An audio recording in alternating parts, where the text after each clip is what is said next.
Girl, you had a good thing. What a good thing. But now you've turned around. Don't you even care how this love we had turns out? Promise me you'll leave me never. I don't hear nobody out there.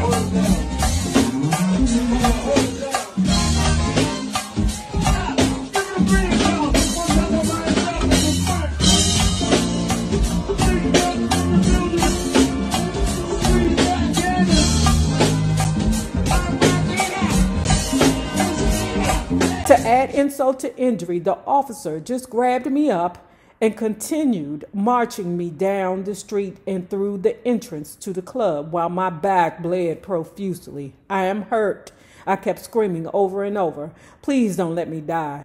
I was in so much pain. I didn't know where exactly I was wounded, and I really feared that I might have life-threatening injuries. I had just had 2 epidurals in my back when I delivered CJ, so that area was already sensitive. So, like I said, if y'all want to know the specifics of things, you buy the book and you read it, okay? I'm not here to give you word for word. You bitches won't get me a copyright. Then they took her down to the hospital, chained her to the bed, and charged her with resisting arrest or, smacking a police officer in his mouth, something like that. And there I was, handcuffed to a bed at Shady Grady's with shards of glass in my back. Oh my God. She said she was in so much pain. I was okay on the surface, but deep inside, I was in a daze.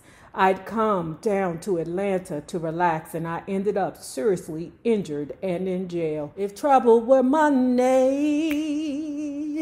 I swear I'd be a millionaire. Lo and behold, when she went back up north, child, the hospital didn't take all the glass out of her back, so she had to go back to get the rest taken out.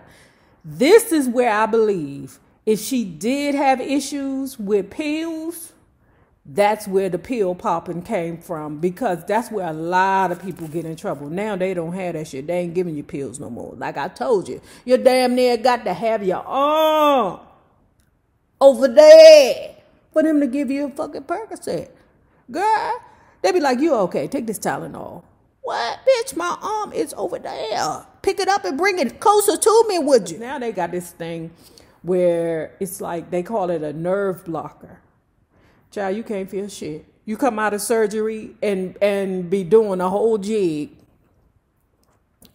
fucked up, and it's because you don't feel anything, because down they have a nerve blocker. You bitches won't get Percocets no more. Hey, yo, your girl Missy be hanging out with Kim, Doobie asked me. Nah, they not cool, I told him. I don't know, Faye.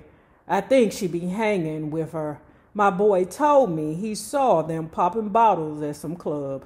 I thought about it. Missy had really become part of my inner circle. I had named her CJ's godmother, and she hung out with China all the time. She had practically lived at my place before she started living mostly out of hotels when she really began working steadily. Would she be hanging out with one of the few people I didn't fuck with? I couldn't see it. You moved on and got some new eggplant gravy in your life. You don't care. You can have them, girl. Take them, girl.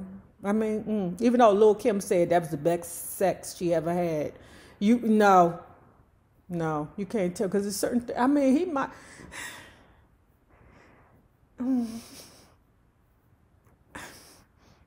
Girl, too much of that belly in the way, and you too small. I mean, unless he was, the bomb with the Contalinkus, and I doubt that. Because Biggie did so disrespectful to women, I doubt if he eating up on a woman. Nah, they ain't cool, I said. Doobie shrugged. I don't know, Faye. Think you better double check that. The next time Missy called the apartment, I asked her flat out, you be hanging out with Kim? Hell no, she said. You know I ain't friends with her. I'm trying to do a song with her, though. I nodded. My friend Doobie had probably heard about them in the studio together and thought they were friends. I didn't mind at all if Missy was trying to work with Kim professionally, but it would have been kind of weird if she was hanging out with her socially too.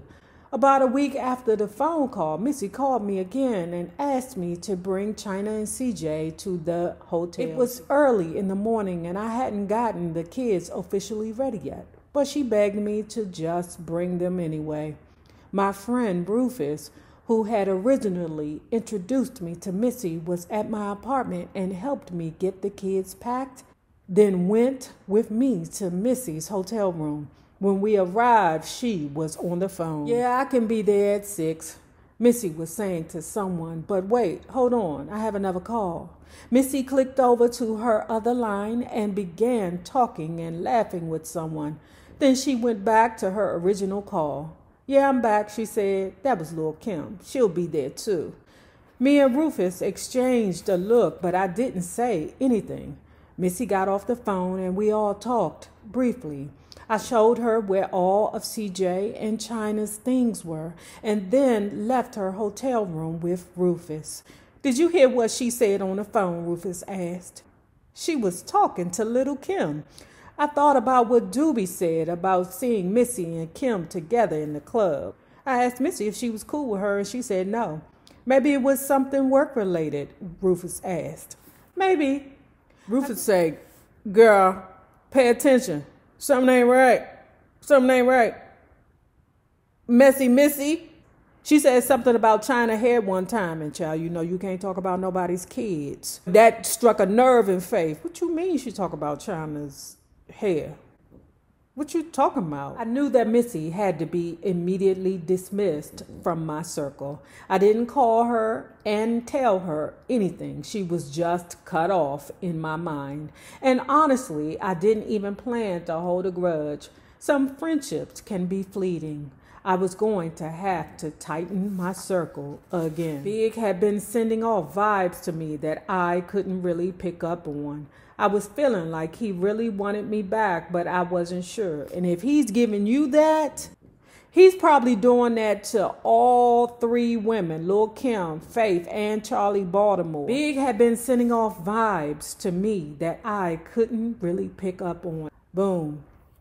Big doing to her what she doing to Todd. I was feeling like he really wanted me back, but I wasn't sure. He was inviting me over to spend the holidays, but was that just for the kids? He told me to make sure I was there on Christmas morning. "Oh, you gonna have your other woman out of there by then?" I asked. I only had to turn the page. I know it's gonna be like, "Go ahead, man." Something dismissive that's not answering yes or no.